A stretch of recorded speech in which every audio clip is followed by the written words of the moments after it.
యేసుక్రీస్తు వారి యొక్క శక్తిగల నామములో కృపా సింహాసనం దగ్గరికి ప్రేమతో ఆహ్వానిస్తూ ఉన్నాను. నేటి అంశము చిగిరించిన కర్ర.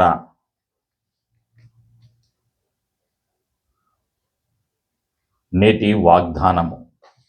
Today's promise is found in the book of John the Gospel, chapter 15, verse 8.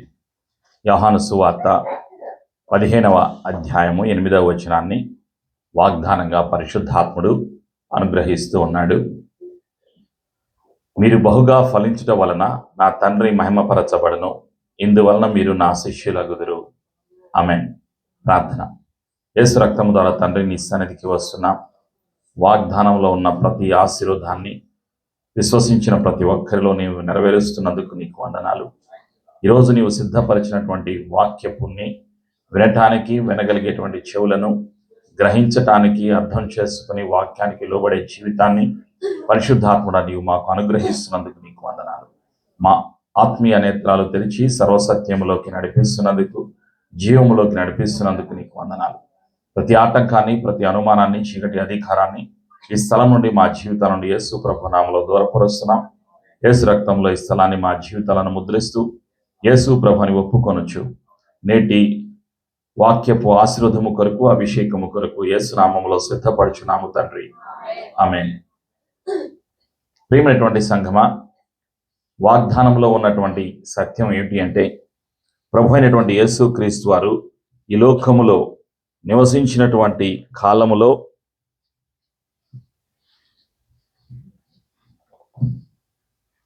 తన శిష్యులతో చెప్పినటువంటి మాటలు. మీరు బహుగా ఫలించుట వలన, ఎవరు బహుగా ఫలిస్తారు అంటే, యేసు ప్రభునందు విశ్వాసం ఉంచిన వారు, యేసు ప్రభువును వెంబడించేటువంటి వాళ్ళు, యేసయ్య కొరకు జీవించేటువంటి వాళ్ళు బహుగా ఫలిస్తారు. శిష్యులతోటి యేసు ప్రభువు వారు సెలవిచ్చారు, నా తండ్రి మహిమపరచబడును, మీరు బహుగా ఫలించుట వలన తండ్రి మహిమపరచబడును, ఇందును బట్టి మీరు నా శిష్యులు అని పిలువబడతారు అని యేసయ్య తన శిష్యులతో సెలవిచ్చారు, వాగ్దానం చేశారు. ఈ వాగ్దానము ఈరోజు సంఘానికి పరిశుద్ధాత్ముడు అనుగ్రహిస్తూ ఉన్నాడు.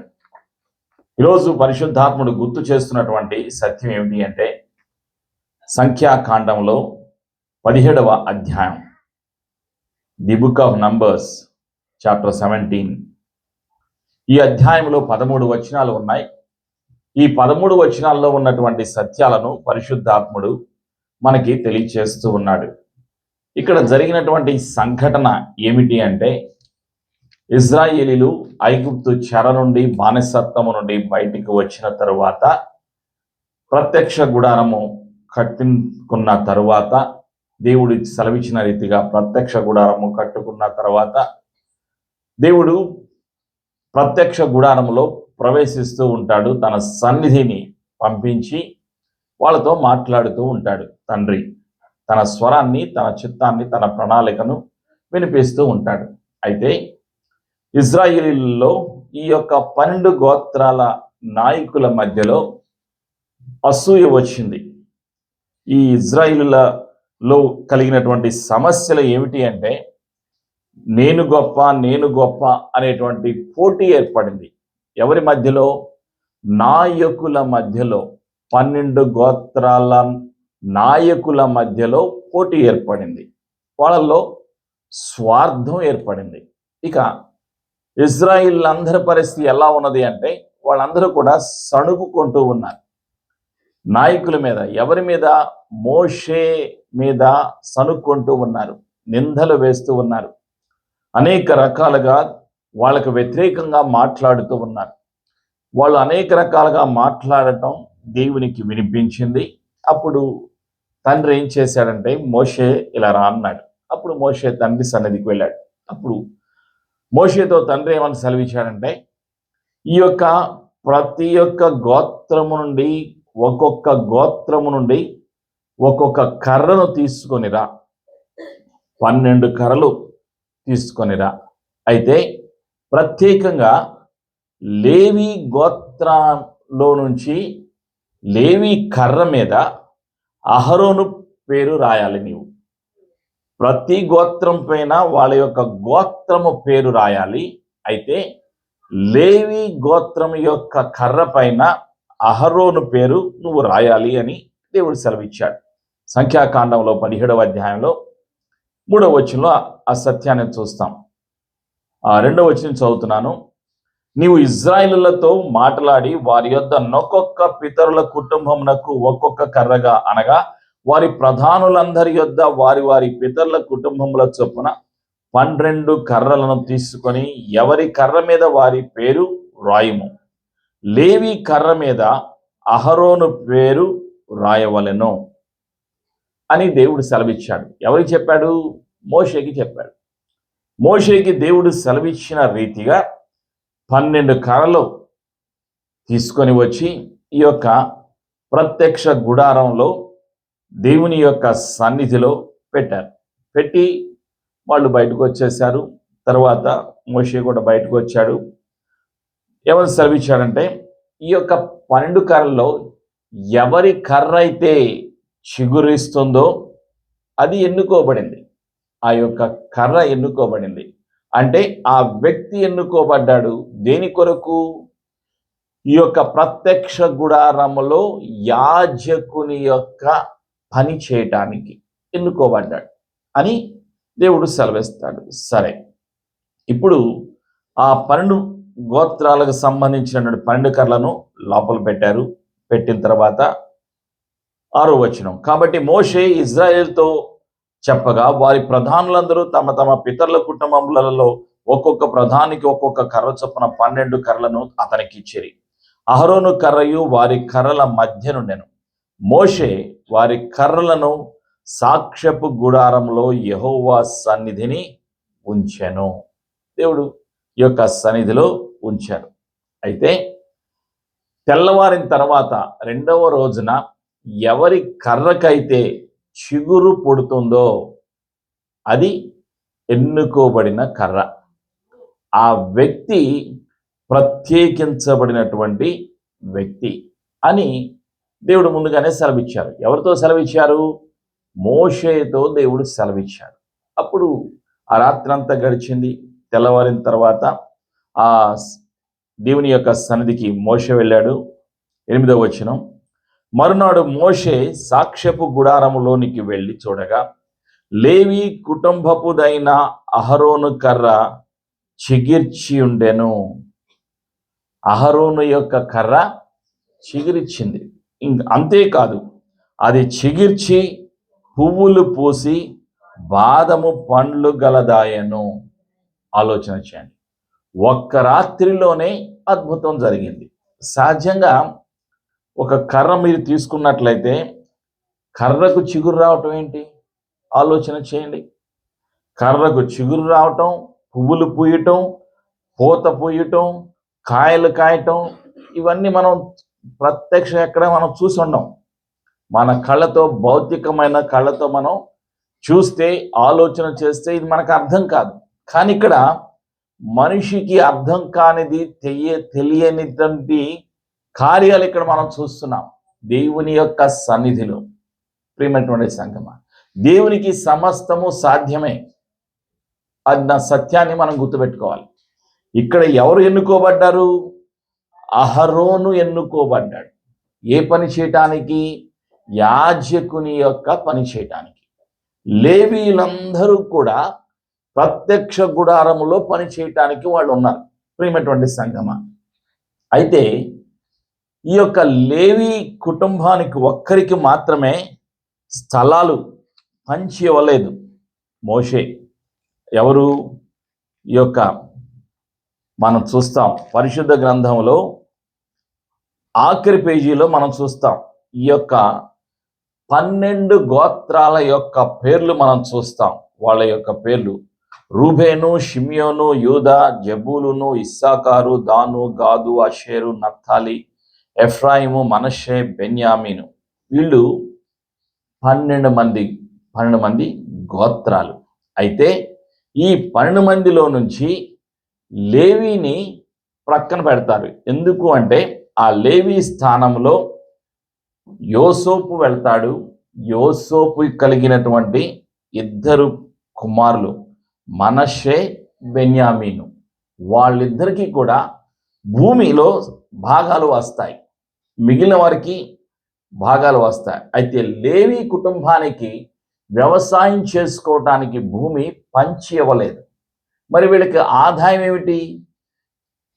ప్రత్యక్ష గుడారములో వీళ్ళు పనిచేయాలి. ఈ లేవి కుటుంబ సభ్యులందరూ కూడా పనిచేస్తూ అక్కడికి వాళ్ళు తీసుకొచ్చిన అన్ని గోత్రాల నుండి ఇశ్రాయేలు తీసుకొని వచ్చినటువంటి అర్పణలను, కానుకలను వీళ్ళ కుటుంబాలకు, లేవీలందరికీ కూడా వాళ్ళకి ఆహారంగా దేవుడు అనుగ్రహించాడు. ఆలోచించండి, అందరూ కూడా వాళ్ళకు కలిగినటువంటి 100% నుండి 10% మందిరానికి తీసుకొని వస్తారు. మరి ఇప్పుడు లేవీలకి ఎంత శాతం ఉంది? 100% ఉన్నది. అందరూ దేవునికి ఎంత ఇస్తున్నారు? 10% ఇస్తున్నారు. వాళ్ళందరూ ఇచ్చిందంతా కూడా వీళ్ళకి వస్తుంది. ఆలోచన చేయండి, 100% లేవీలకు వస్తుంది. కారణం ఏమిటి? లేవీలు ఎక్కడ పనిచేస్తున్నారు? ప్రత్యక్ష గుడారములో దేవుని యొక్క సన్నిధిలో పనిచేస్తూ ఉన్నారు. అది లేవీలకు ప్రత్యేకత దేవుడు అనుగ్రహించాడు. తర్వాత ఈ యొక్క లేవి కర్ర చిగురించింది, అదే అహరోను యొక్క కర్ర. ఈ అహరోను ఎన్నుకోబడ్డాడు. ప్రియమైనటువంటి సంఘమా, వాళ్ళందరిలో నుంచి ఎన్నుకోబడ్డాడు. తర్వాత వాళ్ళందరి కొరకు కూడా మోషే ప్రార్థన చేశాడు, వాళ్ళు చనిపోకుండా ఉండటానికి. ఎందుకంటే దేవునికి కోపం కలిగింది, బాధ కలిగింది. వీళ్ళని ఇజ్రాయెల్ దేశం నుండి నడిపించి, ఐగుప్తు చెర నుండి విడిపించి, నడిపించి, అనేక సమస్యల నుండి పోషిస్తూ 40 సంవత్సరాలు వాళ్ళకి మన్నాను అనుగ్రహించి, ఏ కష్టము లేకుండా, ఆపద రాకుండా పోషించినప్పటికీ కూడా వాళ్ళు తండ్రి చేసిన మేళ్ళన్నింటినీ కూడా మర్చిపోయారు. మోషే మీద తిరుగుబాటు చేయడం ప్రారంభించారు. అందువల్ల దేవునికి కోపం కలిగింది, బాధ కలిగింది. అప్పుడు వీళ్ళని సంహరించాలి అనేటువంటి ఒక ఆలోచన దేవునికి రాబోయే ముందుగానే మోషే ఏం చేశాడంటే వాళ్ళందరి కొరకు ప్రార్థన చేయటం ప్రారంభించాడు. తండ్రి, నీవు కనికరము గల దేవుడవు, ప్రేమ గల దేవుడవు, నిబంధనను నెరవేర్చేటువంటి దేవుడవు, మా పితరులైన అబ్రహాం, ఇస్సాకు, యాకోబులకు నీవు అనుగ్రహించినటువంటి నిబంధనను నెరవేర్చేటువంటి దేవుడవు, కనికరించు అని ప్రార్థన చేసినప్పుడు దేవుడు వాళ్ళ మీద కనికరాన్ని చూపించి వాళ్ళని అంతం చేయలేదు. ప్రియమైనటువంటి సంఘం, ఆ విధంగా దేవుని యొక్క ఉగ్రత నుండి, కోపం నుండి వీళ్ళందరూ కూడా తప్పించబడ్డారు. ఎవరైతే సణుగు కొన్నారో, ఎవరైతే వ్యతిరేకంగా మాట్లాడారో వాళ్ళందరూ కూడా మరణించకుండా మరణం నుండి తప్పించబడ్డారు మోషే ప్రార్థన చేయటం ద్వారా. అయితే వీళ్ళెవ్వరూ కూడా ప్రత్యక్ష గుడారం లోపలికి వెళ్ళటానికి అనుమతి లేదు ఎవ్వరికి. ప్రత్యక్ష గుడారంలో ఎక్కడి వరకు వెళ్తారు? బయట ఆవరణలో వరకు మాత్రమే వాళ్ళు వెళ్తారు. వాళ్ళు తీసుకుని వెళ్ళే బలి పశువును కానీ పక్షులు కానీ తీసుకుని వెళ్తారు, అంతే. అంతకుమించి వాళ్ళు లోపలికి వెళ్ళటానికి అనుమతి లేదు. ఇది ఆ విధంగా నిబంధనలను, శాసనాలను దేవుడు వాళ్ళకి రాసి ఇచ్చాడు. వాళ్ళు ఆ విధంగా పాటిస్తూ ఉండాలి. ఇది వాళ్ళకి దేవుడు ఇచ్చినటువంటి నియమాలు. అయితే ఈ చిగురించినటువంటి కర్రలో ఉన్నటువంటి ప్రత్యేకత ఏమిటి అంటే, ఆత్మీయత, పరిశుద్ధాత్మను మనకి తెలియచేసేటువంటి సత్యం ఏమిటి అంటే, యెషయా గ్రంథంలో 11వ అధ్యాయంలో మొదటి 3 వచనాల్లో ఒక సత్యాన్ని చూస్తాం. The book of Isaiah chapter 11 verses 1 to 3.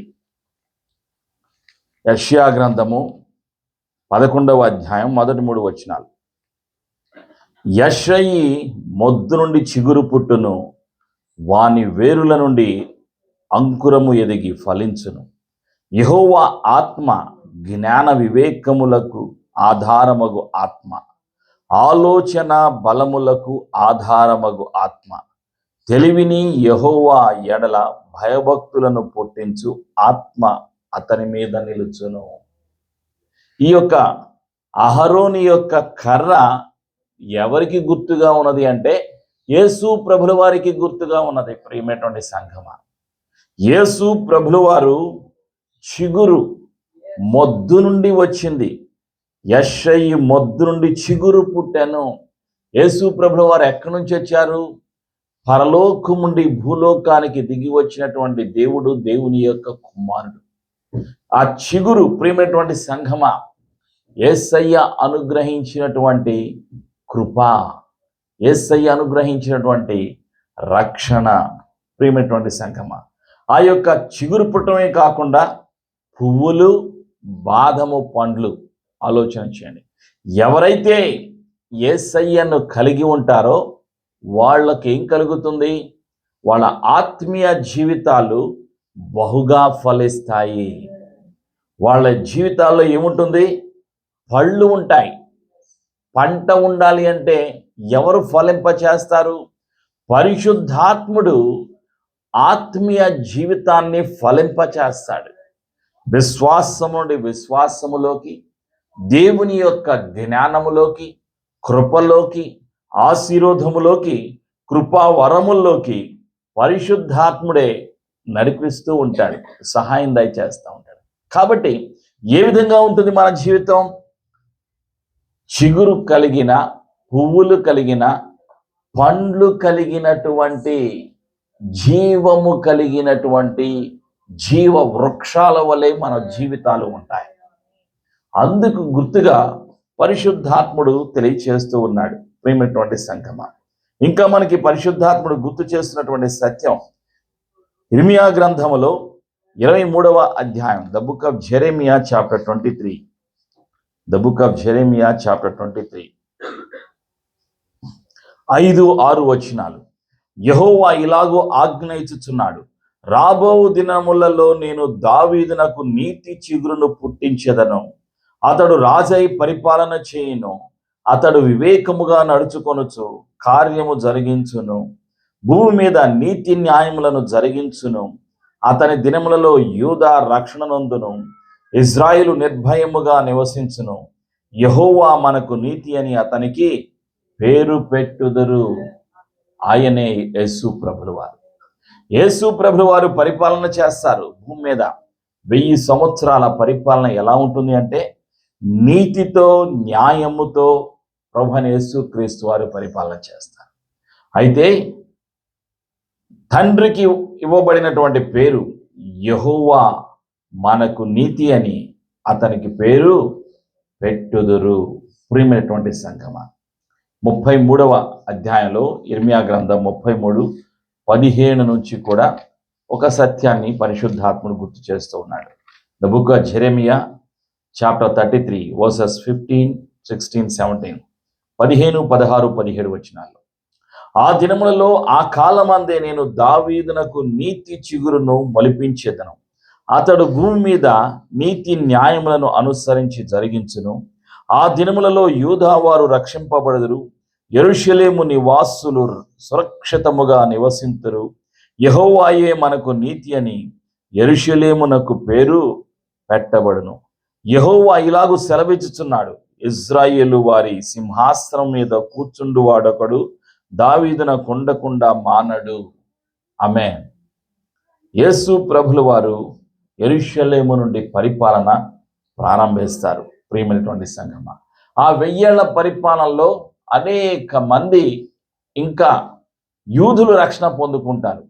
ప్రతి గోత్రానికి చెందినవాడు, ప్రకటన గ్రంథంలో చూస్తాం, ఒక్కొక్క గోత్రానికి చొప్పున 12,000 మంది చొప్పున రక్షణ పొందుకుంటారు అన్న సత్యాన్ని తెలియచేస్తూ ఉన్నాడు.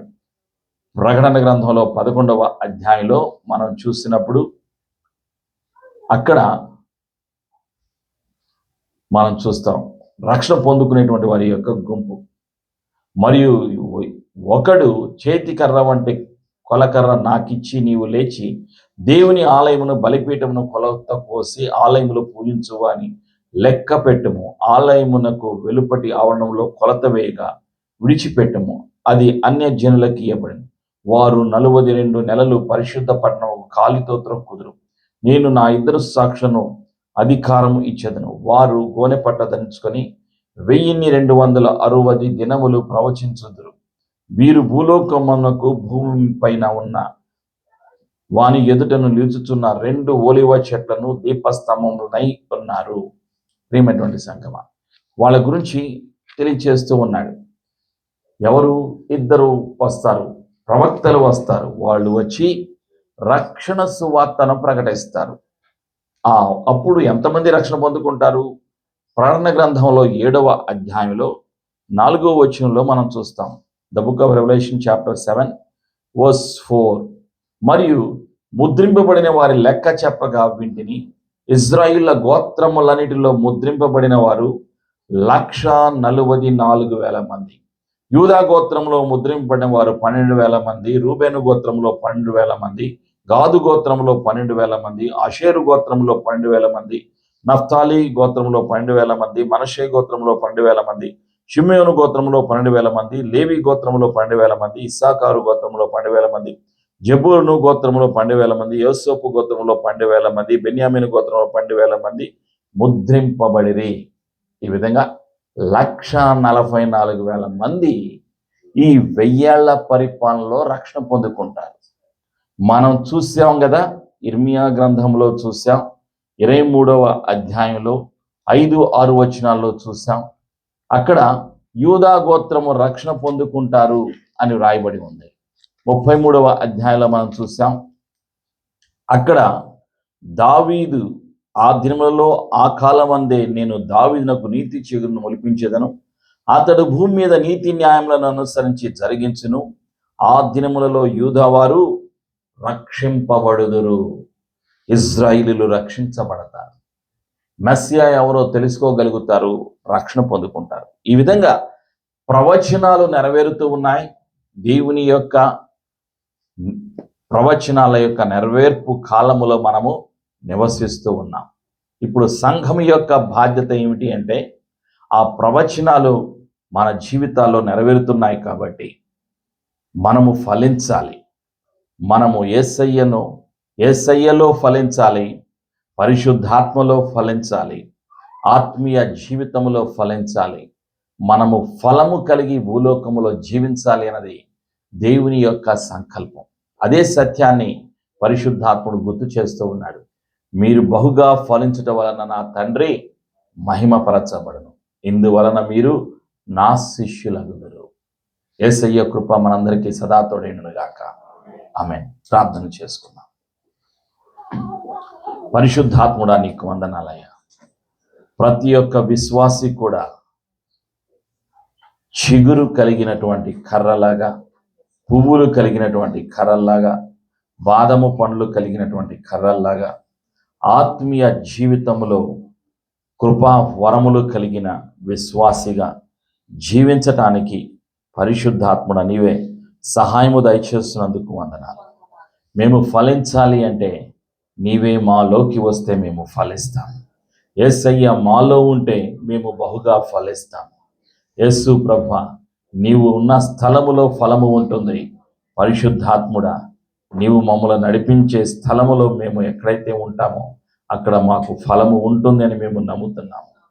తండ్రిని మహిమపరచటానికి, ఈ లోకములో మేము ఆశీర్వాదకరముగా జీవించడానికి, మా జీవితాలను ఫలవంతముగా నీవు చేస్తున్నందుకు నీకు వందనాలు. ఫలభరితమైన జీవితాలుగా మా జీవితాలను నీవు నడిపిస్తున్నందుకు నీకు వందనాలు. నీ రాకడకు సంఘమును సిద్ధపరుస్తున్నందుకు, మమ్ములను సిద్ధపరుస్తున్నందుకు నీకు వందనాలు. ప్రతి విశ్వాసి నిరంతరము కూడా చిగురు కట్టిన పువ్వులు పూసే బాదము పండ్లు కలిగిన వారుగా జీవించటానికి పరిశుద్ధాత్ముడ సహాయము దయచేస్తున్నందుకు వందనాలు. ప్రతి అనుమానమును, ప్రతి ఆటంకాన్ని, బంధకాన్ని, చీకటి అధికారాలను యేసు ప్రభు నామములో తీసివేస్తున్నాను. ప్రతి విశ్వాసి కుటుంబము విశ్వాసములో, ఆత్మీయ జీవితములో ఫలించునుగాక. నిరంతరము ఫలముల చేత, ఆత్మీయ ఫలముల చేత, భౌతిక పరమైన ఫలముల చేత, ఆర్థిక పరమైన ఫలముల చేత యేసయ్య నామములో నింపబడునుగాక. ప్రతి ఒక్క కుటుంబము నేను ఫలించేటువంటి కొమ్మగా ఉన్నాను అని, నా జీవితము ఫలభరితమైనది అని విశ్వసించటానికి, నాలో ఉన్నటువంటి ఫలము ఇతరులకు ఆశీర్వాదకరముగా ఉంటుంది అని విశ్వాసము కలిగి జీవించటానికి పరిశుద్ధాత్ముడ నీవే సహాయము దయచేస్తున్నందుకు వందనాలు. ఫలభరితమైన జీవితాలను మాకు అనుగ్రహిస్తున్నందుకు కృతజ్ఞతలు తెలియచేసుకుంటూ యేసు ప్రభుని ఒప్పుకొనొచ్చు. యేసు ప్రభు శక్తిగల నామంలో ప్రార్థించి ఆశీర్వాదాన్ని యేసు ప్రభు నామంలో పొందుకొనొచ్చున్నాము తండ్రి. ఆమేన్.